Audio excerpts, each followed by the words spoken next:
Okay. Hello, everyone. Good afternoon, or good, whatever it is where you are. Today, I'd like to share a little bit of my journey and go with you along for this journey. A little bit like Cliff of Thumb, maybe we can move and go looking for the crumbs, the dots we've scattered here and there along our path.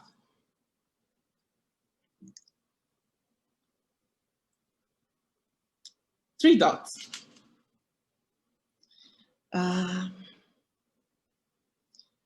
First of all, if you see some dots on the screen, don't worry, it's from my end. It was 2007. I was 25 and at a loss. I was dealing with the aftermath of the clash of my several souls, and I didn't know what to do with myself and where to go. That's when my friend Christina, someone who has always believed in me, even when I didn't, which in that moment was quite often, sent me a video. The video I'm talking about now is very popular. I could say it's viral. But at the time, I'd never heard about that. And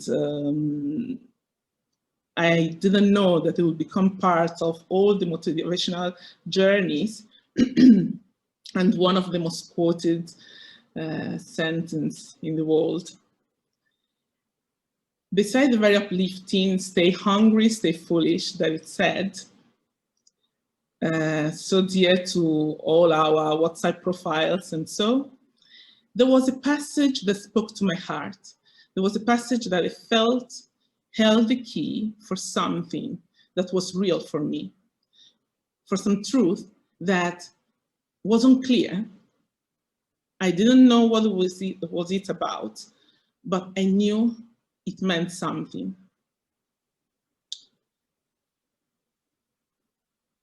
So that's what pushed me to get sticky notes, a felt pen, and started writing down Steve Jobs' words. And I patched my room with them. The passage is, you can't connect the dots looking forward. You can only connect them looking backwards. So you have to trust that the dots will somehow connect in the future. And he was right. It took me some time. It took me a lot of time. But then comes a moment when you look back and you can finally trace that line that connects your dots. You can get a sense of it all. You can understand, you say, that's why this happened.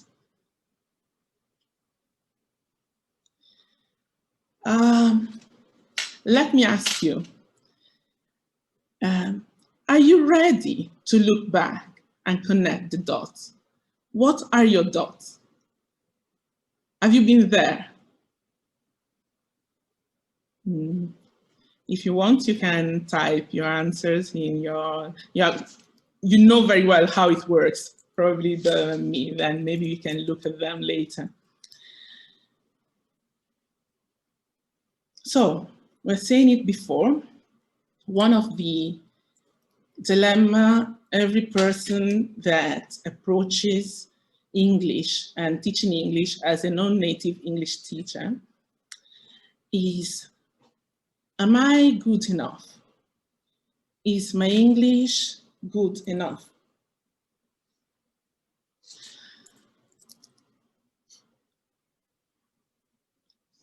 I'm an English teacher, but I must say that at a certain point, I fell out of love with English. I come from a bilingual family. I grew up in a family where Igbo and English, Igbo is the language spoken in the southeast part of Nigeria, where the only two languages spoken at home. And that were the only two languages I knew how to speak till I was around 3-4 years. So till my family moved to a small village and I started preschool. Then I got in contact with my classmates, my neighbors, and that's how Italian became the language of the outside. The language I spoke with my friends and the people around me, but it was almost forbidden at home. And I'm an English teacher, but I must confess that I hated English. I hated it deeply. My parents forced us, at the time it was just me and my brother, to speak it and to speak it at home. They said that our roots were important and that we had to speak the language and know where we came from. Probably now I can say they were right, and they also told us that we would be grateful for that one day. But I can assure you I wasn't feeling grateful at all at the time. I was trying to fit in. I was desperate to blend in. And you can imagine how easy that was for a very Black girl in a small countryside village in Italy in the 80s, 90s. So my brother and I started the mutiny. We stopped speaking English. So my parents will talk to us in English, but we will reply in Italian. It came almost naturally as the language was more and more, Italian language was more and more our own language, the one that we felt close to us.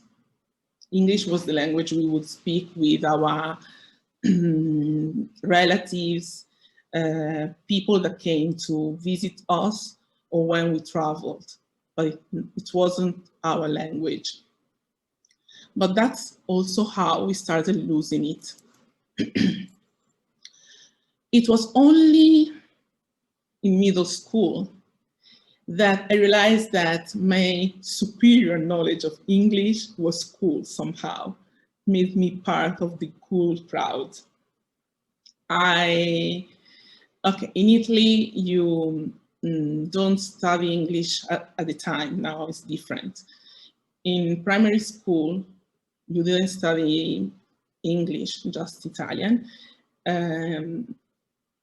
And the first time you got to study it as a subject was in middle school.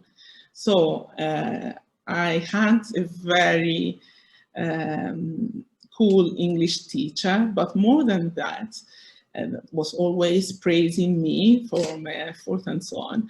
But more than that, I had a very nice, forceful, and though lovely music teacher from Malta. And she was always there encouraging me to embrace my roots, embrace my, my being Nigerian, my not being Italian, and also the language. So that's how I went back to nurturing what will later become my passion and my job. Teaching was never in my plans. Yes, as the first of 4 children, I had my good share of homework, helping my little brothers, doing a lot of all these things. So having to teach them, and my mom often used the excuse, I did a different school, so I don't know the way you do it. So it was up to me, being the Ada of the family. Ada is an Igbo term to say the big daughter.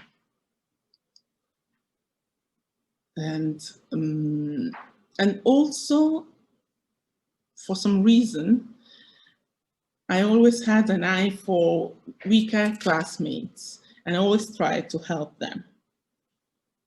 But my plans were completely different. I had a plan, and the plan was very clear in my head. And it was a great plan. It was a perfect plan.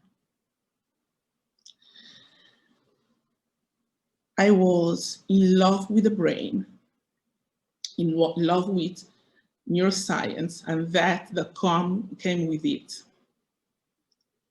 And my perfect plan was to become medical doctor, and then move on to become a neurosurgeon or a psychiatrist. After all, I received my first stethoscope when I was 11, a gift from a friend and colleague of my father, a doctor too. The perfect plan,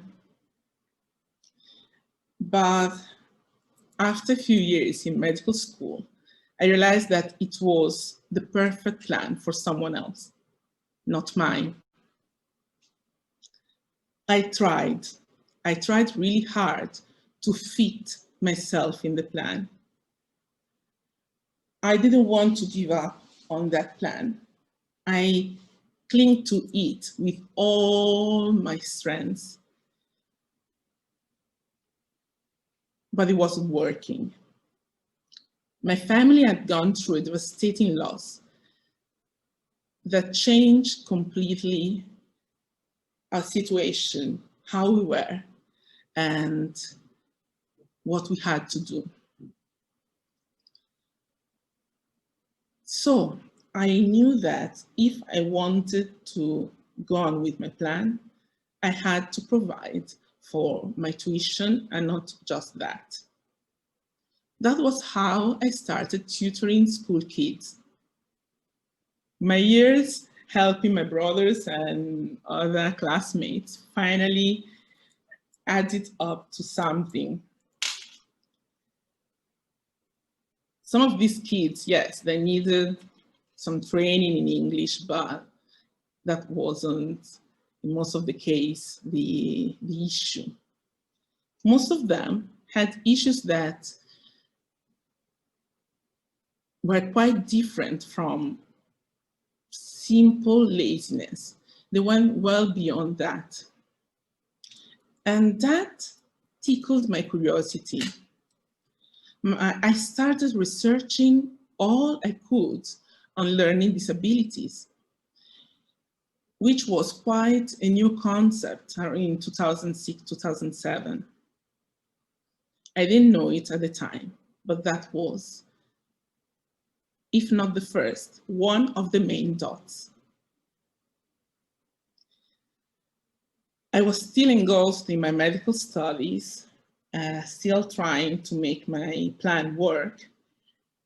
But these kids with their ADHD and dyslexia somehow reignited my passion for neuroscience, and they reminded me of how this made me feel. In search for, I don't know, a solution for the situation I was in, trying to understand how to make my plan work. In 2008, I enrolled in a coaching course, and then I moved on to the counseling course. During that time, I met a lady that had just opened one of the first Italian centers for learning disabilities.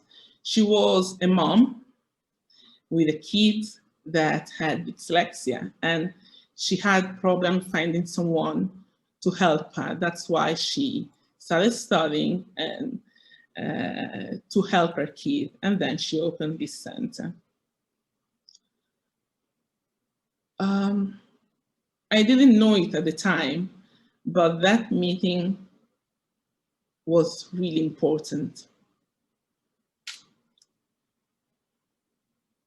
Can I ask you, how or why did you start teaching?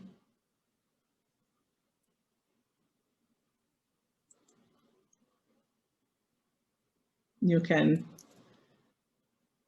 type.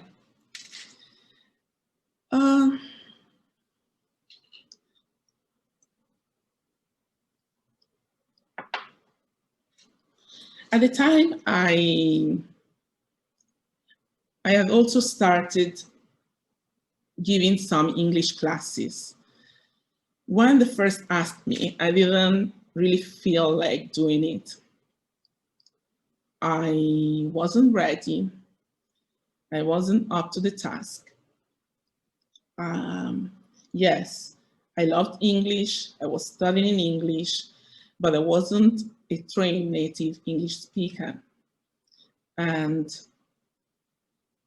my relation with English was still complicated. The tension was still there. But despite all my fears, my origins made me English enough for my fellow citizens. So they kept asking, and I was involved in a course for the community there. And that's how I started. I wasn't ready, I must say that, but I was doing it. I started a TEFL course, and I researched all I could about teaching and online lessons, video, tutorials, books, you name it. I was teaching, even though I still regarded myself as a learner. But I gained some tools and I dove into it. And little by little, I gained also a little bit of confidence. I was surprised and really amazed at the fact that no matter all my fears, I was really enjoying it. I liked it. It made me feel good. I was doing it. It seemed that I also was doing it right. I was teaching. Wow. But still, my main activity was tutoring kids. And it was around, yes, 2 years after the end of the counseling course that I was confronted with a really tough case. I had this kid that I had followed for some time that wasn't doing well. I knew that something was going on there, but I also knew that I didn't have the ability to help him. So I needed help, but where? That's when I remembered the lady from the course and I got in contact with her. She was very gracious. She invited me to go to Perugia, a city not so far from where I live, and to talk to the specialist that worked with her, present my case, and get some training about it. So I started going there, and I spoke to her equipe, I spoke to her staff, and it was great. From there, she offered me some training, and I started training there with them, with this staff of psychiatrists, neuropsychologists, speech therapists, pedagogists. It was a great experience. After some time, I started working there too. And one day she told me, "You're good at this and you're good at English. Why don't you specialize in English for dyslexic kids?" My first answer, no, I'm not good at this. I can't do it. But if I learned something from all this, was that sometimes you have to trust how someone else sees you. Sometimes you have to listen to what they say about you. So that's how I started going to a little town in the mountains to train with one of the few specialists in that field at the time. This lady was in a small town in the mountains, and she was working with a group of students in a project funded by the European community or a mountain community to discourage dropout in kids with learning difficulties. And I started working with her. She told me, "Come, you work with me, you see how it's done, and we can move from there." So I started doing this 3 hours going, 3 hours coming back, and training with her. During my journey, I would read the books she gave me and the material she gave me, and then practice them with her in class. She was the one that told me, "Look, the University of Venice has a great program about supporting learners with learning disabilities. Why don't you think about it?" And my answer was again, no. It was great, yes, but it was too far, too expensive, and too qualified for me. But in 2015, more or less, I enrolled, and it was one of the greatest experiences of my life. And that's when I felt like the dots were finally connecting. That's when I started saying, okay, there's something there. I could see a pattern moving on. That's also when I realized that Doris, who was teaching English, had become Doris, the English teacher. A tipping point for me. And I'd like to ask you too, can you think of when this happened for you? When did you become a teacher instead of someone who was teaching?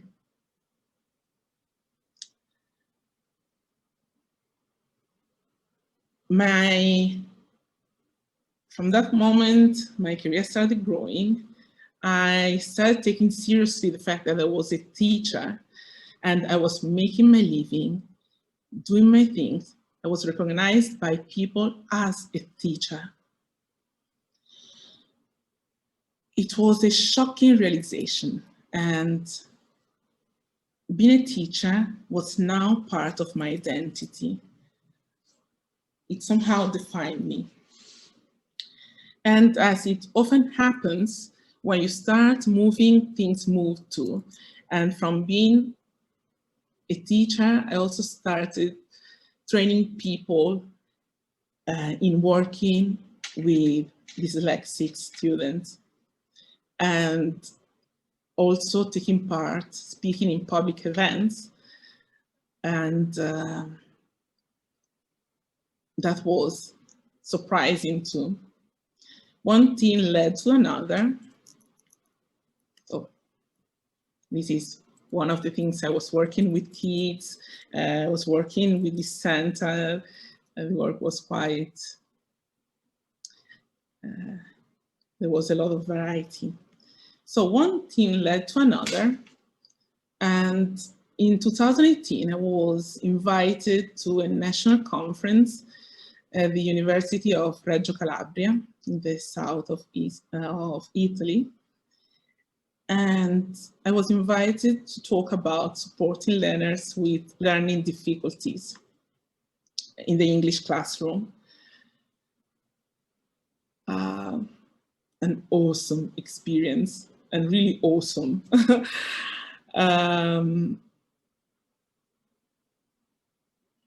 By that time, I had quit medical school, but I still felt the urge to go on with my studies and to further my education. So I started researching for my next move. I decided to go for a degree in education. My first option was enrolling in the UK, but the fees were too expensive. So I went close to home and enrolled in an Italian university. I hope to be done by next year. And in my to-do list, there is also the CELTA.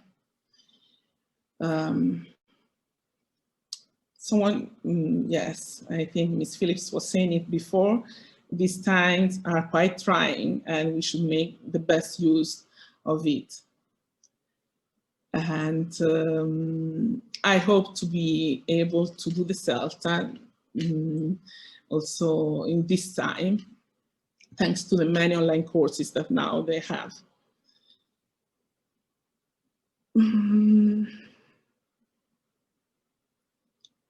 I never stopped seeking private English tuition, also to further my language and my teaching skills.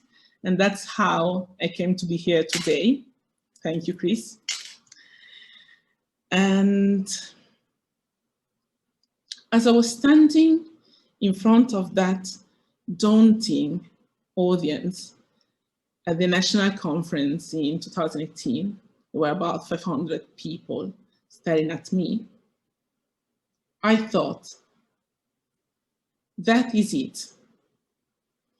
Or maybe not really in that moment, because I can tell you I was petrified. But later on my flight home, when the adrenaline surge went down, I thought, that's it. That's what Christina was trying to tell me with that video. All the dots had finally connected. All the unusual paths I've walked down, the dead ends I seem to bump into, led me to this.